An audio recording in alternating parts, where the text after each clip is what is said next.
இனிய காலை வணக்கம். தகவல் களம் பாகம் 64 சுவிஸிலிருந்து பவானி மூர்த்தி. எலும்பு தேய்மானத்தை தடுப்பது எப்படி? வயதானவர்களுக்கு எலும்பு தேய்மானம் வருவது இயற்கை. ஆனால் உடற்பயிற்சியின்மை, உட்கார்ந்த நிலையிலேயே வேலை பார்த்தல், கால்சியம் சத்து குறைபாடான உணவு பழக்கம், பாஸ்புட் உணவுகள் சாப்பிடும் பழக்கம் என எலும்பு தேய்வுக்கு மேலும் பல காரணங்கள் உள்ளன. மனித உடலில் 206 எலும்புகள் உள்ளன. இந்த எலும்புகளில் மாற்றங்கள் தொடர்ச்சியாக இருக்கும். எலும்புகளுக்கான அடிக்கட்டமைப்பை புரதங்கள் வலுவாக்குகின்றன. கால்சியம், பாஸ்பரஸ் போன்ற மினரல்கள் எலும்புகளுக்கு இடையில் பரவி மேலும் வலு சேர்க்கிறது. இந்த இயக்கம் உடலில் தொடர்ந்து இருப்பதால் உணவில் அதிக கால்சியம் தேவைப்படுகிறது.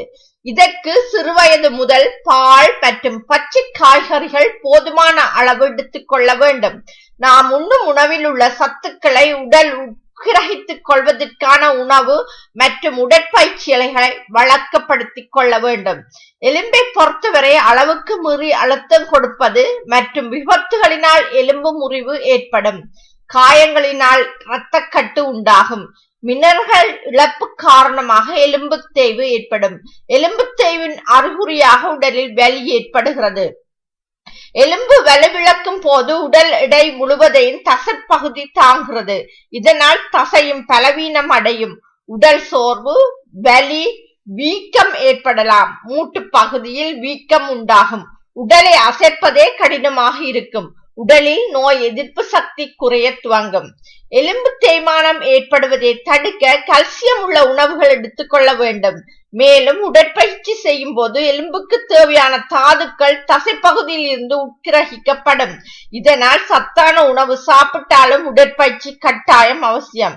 இதில் எலும்பின் வலிமைக்கு தேவையான ஊட்டச்சத்துகள் கிடைத்து விடுகிறது. இதனால் எளிமையான நடைப்பயிற்சி, வீட்டு வேலைகள் மற்றும் தோட்ட வேலைகளும் இதற்கு கை கொடுக்கும். எலும்பு மற்றும் மூட்டுகளில் வலி காணப்பட்டால் உடனடியாக மருத்துவரை அணுகி எலும்பு உறுதித்தன்மை குறித்து பரிசோதனை செய்து கொள்ள வேண்டும். இதன் மூலம் எலும்பில் தாதுக்களின் குறைபாடு அளவு அறிந்து அதற்கு தகுந்த சிகிச்சை செய்து கொள்ளலாம். பாதுகாப்பு முறை: சிறு வயது முதல் ஏதாவது ஒரு உடற்பயிற்சியை வழக்கப்படுத்திக் கொள்ளலாம். உட்கார்ந்த நிலை வேலை செய்வர்கள் நடைப்பயிற்சி மற்றும் சைக்கிள் பயிற்சி மூலம் தங்கள் எலும்பை உறுதி செய்து கொள்ளலாம். உடல் எடை அதிகரிப்பின் காரணமாக எலும்பின் உறுதித்தன்மை குறையும். எலும்பின் உறுதி குறைந்து நோய் எதிர்ப்பு சக்தி இழக்கும் நிலைக்கு தள்ளப்பட்டு மற்ற நோய்கள் உடலை எளிதில் தாக்க வாய்ப்புள்ளது. பெண்களுக்கு மெனோபாஸ் ஏற்பட்ட பின்னர் ஈஸ்ட்ரோஜன் மற்றும் புரோஜெஸ்டரான் ஆகிய ஹார்மோன் சுரப்பு குறையும். இதனால் எலும்பு தேய்வு ஏற்படும், கால்சியம் குறைபாடு ஏற்படும். எனவே இந்த சமயத்தில் பெண்கள் முழு கவனத்துடன் இருந்து கால்சியம் சத்துள்ள உணவுகளை எடுத்துக் கொள்ள வேண்டும். வயதானவர்களுக்கு ஆஸ்டியோபினா எனப்படும் எலும்பு கொழகொழப்பு தன்மை அடைகிறது. இதனால் உடல் எடையை தாங்க முடியாமல் கால்கள் வளைந்து விடும். ஆஸ்டியோபோரோசிஸ் என்ற பாதிப்பால் கீழே விழுந்தால் கூட எலும்பு உடைந்து விடும். எனவே எலும்பின் உறுதியை பாதுகாப்பது மிகவும் அவசியம். பொன்னாங்கானி கீரை கட்லெட் செய்து சாப்பிட்டால் சுகம் பெறும். பொன்னாங்கானி கீரை 2 கட்டு சுத்தம் செய்து பொடியாக நறுக்கி சிறிது எண்ணெயில் வதக்கி கொள்ளவும்.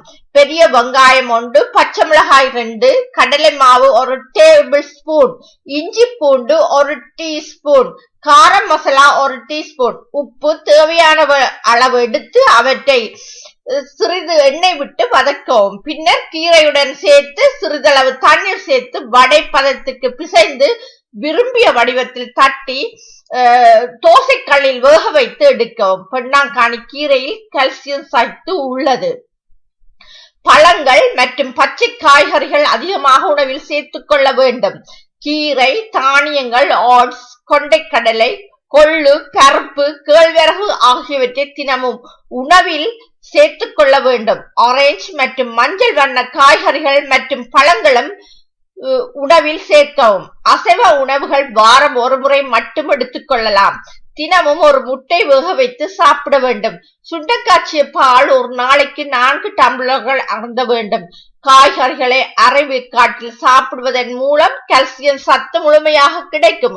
உலர்ந்த திராட்சை, பாதாம், காலிஃபிளவர், முட்டைக்கோஸ், வாழைப்பூ, வாழைத்தண்டு, வாழைப்பழம், மாதுளை மற்றும் இரும்பு சத்து அதிகமுள்ள உணவு வகைகளையும் தினமும் உணவில் சேர்க்கவும். சின்ன வெங்காயம் சாதாரணமாக சாப்பிட்டு சுகம் பெறலாம். ஒழுங்கான உணவு பழக்க வழக்கங்கள் எம்மை எப்போதும் நோய்களில் இருந்து காப்பாற்றும். நன்றி, வணக்கம்.